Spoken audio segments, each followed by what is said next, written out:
একজন patient cancer আক্রান্ত। এই ক্যান্সারের জন্য ডক্টর তাকে কেমোথেরাপি সাজেস্ট করেছে এবং সে কেমোথেরাপি শুরুও করেছে। কিন্তু কেমোথেরাপি দিতে গিয়ে দেখা গেল যে তার যে ভেইন দিয়ে ক্যানুলা করা হয়েছে সেই ভেইনে ব্যথা হচ্ছে এবং কেমোথেরাপি ইনডিউসড থ্রোম্বোফ্লেবাইটিস হচ্ছে। আরও কিছু প্রবলেম হচ্ছে, যেমন ভেইনটি কোলাপস হয়ে যাচ্ছে বা ভেইনটি সাধারণত কর্ড-লাইক হয়ে গেছে এবং পেশেন্ট বারবার ব্যথা অনুভব করতেছে। যদি এই প্রবলেমটি অ্যাভয়েড করা যায় তাহলে কেমন হয়? আপনি ঠিকই শুনেছেন।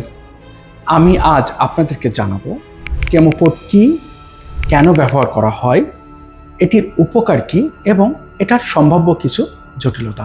আসসালামু আলাইকুম, আমি ডক্টর মোহাম্মদ একরামুল হক জর্দার, ক্যান্সার বিশেষজ্ঞ সার্জন, জাতীয় ক্যান্সার গবেষণা ইনস্টিটিউট ও হাসপাতাল, মহাখালী, ঢাকা। এই কেমোপোর্ট সাধারণত ত্বকের নিচে ইনসার্ট করা হয়।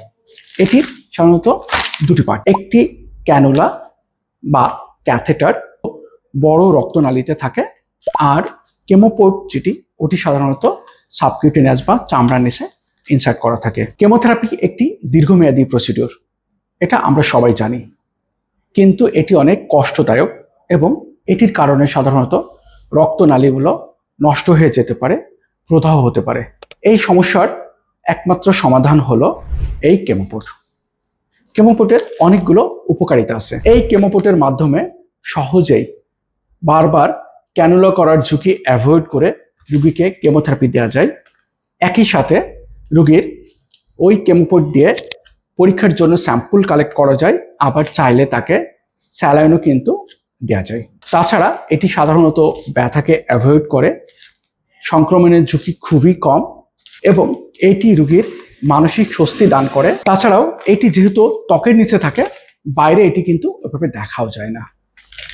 এটি যদিও খুবই নিরাপদ একটি ডিভাইস, কিন্তু এটিরও কিছু জটিলতা হতে পারে, যেমন সংক্রমণ হতে পারে বা এই কেমোপোর্টের যে ক্যানুলা আছে সেটি ব্লক হয়ে যেতে পারে, ডিসপ্লেসমেন্ট হয়ে যেতে পারে। তারপরেও আমি বলবো কেমোথেরাপি যেহেতু একটি দীর্ঘমেয়াদী প্রসিডিওর, এটি কেমোপোর্টের মাধ্যমে যদি দেয়া যায় তাহলে রোগী মানসিকভাবে স্বস্তি অনুভব করে, রোগীর কিছু কমপ্লিকেশন অ্যাভয়েড করা যায় এবং রোগী নিরাপদ থাকে। ধন্যবাদ সবাইকে আমার এই ভিডিওটি দেখার জন্য।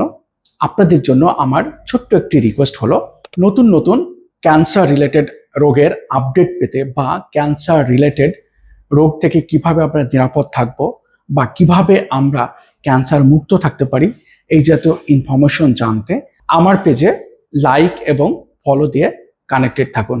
সবাইকে অসংখ্য ধন্যবাদ।